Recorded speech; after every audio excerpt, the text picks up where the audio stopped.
यीशु मसीह में आप सभी को नमस्कार।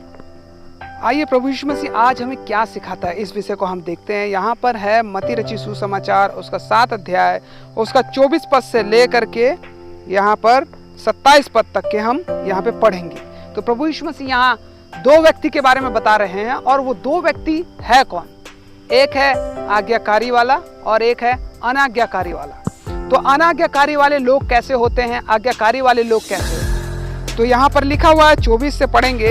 इसलिए जो कोई मेरी ये बातें सुन करके उन्हें मानता है वह उस बुद्धिमान मनुष्य के समान ठहरेगा जिसने अपना घर चट्टान पर बनाया। प्रभु यीशु मसीह की बातों को मानने वाले लोग चट्टान पे उनका विश्वास, उनका आत्मिक घर रहता है, बना हुआ होता है। और मेह बरसा और बाढ़ें आई और आंधियां चली और उस घर से टकराई, फिर भी वह नहीं गिरा क्योंकि उसकी नींव चट्टान पर डाली गई थी। और वो चट्टान कौन है? प्रभु यीशु मसीह है वो चट्टान। तो यहाँ पर प्रभु यीशु मसीह हमें ये सिखा रहे हैं कि मेरी बातों को अगर आप मानोगे और उस काम को करोगे, धार्मिकता को करोगे, तो आप कभी भी नहीं गिरोगे। अब यहाँ पर देखते हैं, परंतु जो कोई मेरी ये बातें सुनता है और उन पर नहीं चलता है वह उस निर्बुद्धि मनुष्य के समान ठहरेगा जिसने अपना घर बालू पर बनाया।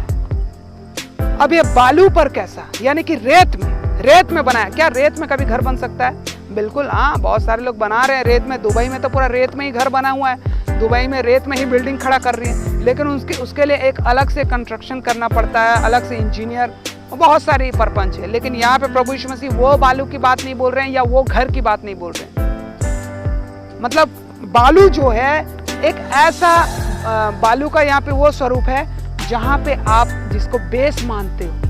आपका सांसारिक जीवन बालू के समान है, कमजोर, लेकिन आपका आत्मिक जीवन वो चट्टान के समान है। प्रभु यीशु मसीह की कहते हैं यहाँ पर। अब देखते हैं, अब वह उस निर्बुद्धि मनुष्य के समान ठहरेगा जिसने अपना घर बालू पर बनाया और मेह बरसा, बाढ़ें आई और आंधियां चली और उस घर से टकराई, वह गिरकर सत्यानाश हो गया। यहाँ पे एक बात आपको बता रहा हूँ, हर बार प्रभु यीशु मसीह यहाँ पे रिपीट कर रहे हैं। वो बात है मेह बरसा। मेह बरसने का मतलब क्या होता है? बहुत सारी समस्याएं, फिर उसके बाद बाढ़ें आई, फिर उसके बाद आंधियां चली।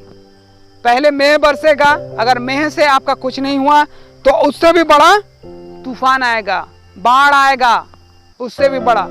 मतलब बारिश गिरता है तो कितना पानी आता है? ज्यादा नहीं आता है, कम रहता है ना। उसी प्रकार से अब बाढ़ आता है तो कितना पानी आता है? बहुत ज्यादा, आप सोच भी नहीं सकते।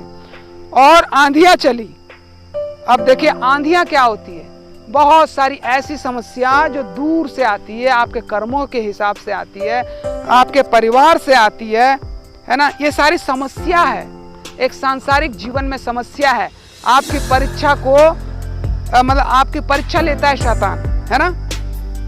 और फिर उसके बाद आपका घर उससे टकराएगा और आपका घर टूटकर बर्बाद हो जाएगा। तो यहाँ पे प्रियो, सबसे पहली बात प्रभु यीशु मसीह एक बात में यहाँ पे खत्म कर रहे हैं कि जो मेरी बातों को सुनकर मानता है और उस पर चलता है वो चट्टान पर घर बनाता है और उसका घर दृढ़ रहता है। तो आपका भरोसा, आपका विश्वास, आपका आत्मिक घर और आपकी इच्छा प्रभु यीशु मसीह पर टिकी हुई रहनी चाहिए, ना कि सांसारिक बातों पर, ना ही इस नश्वर वाले शरीर पर। क्योंकि ये जो शरीर है ये नश्वर है, ये खत्म होने वाला है। जैसे कि बालू पर घर बनाना मूर्खता है, उसी प्रकार से शरीर पर भरोसा करना और शरीर की बातों को मानना ये मूर्खता है। तो आज प्रभु यीशु मसीह हमें इस बात को सिखा रहे हैं। तो इसी प्रकार से हम नए वीडियो के साथ आपके पास आते रहेंगे। आप हमारे वीडियो को लाइक करें, शेयर करें, हमारे चैनल को सब्सक्राइब करें। परमेश्वर आप सभी को आशीष दे। नमस्कार, गुड बाय।